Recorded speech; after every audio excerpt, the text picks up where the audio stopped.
Moi, je ne crois pas au multiculturalisme, c'est-à-dire je crois parfaitement à la coexistence de gens venus de tas de cultures différentes. Mais qu'est-ce qui s'est passé? C'est qu'en France, nous avions ce que j'appelais bêtement peut-être la machine à fabriquer des Français. On mettait les gens à l'école, au service, etc.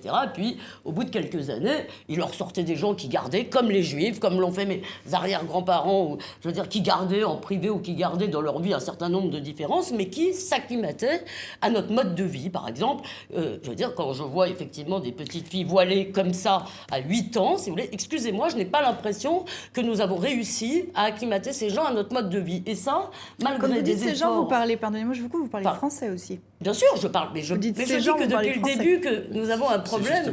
C'est notre problème, je suis d'accord. Je dis simplement que si vous continuez, tous les sociologues, tous les démographes savent ça, si vous poursuivez les flux migratoires sur la même pente, jamais vous n'arriverez. C'est un travail d'intégrer ces gens. Je pense que ce qui est important maintenant, c'est de développer la résilience, c'est-à-dire la capacité que nous allons avoir en tant que nation englobante, et pas en disant il y a eux, immigrés, et puis il y a nous. Non, de manière englobante, à dire nous mettons toutes les communautés ensemble et nous disons nous allons riposter au terrorisme.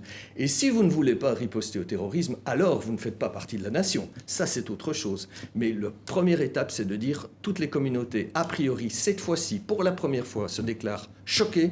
Eh bien, utilisons ce choc pour dire on y va tous ensemble, mais de manière incluante.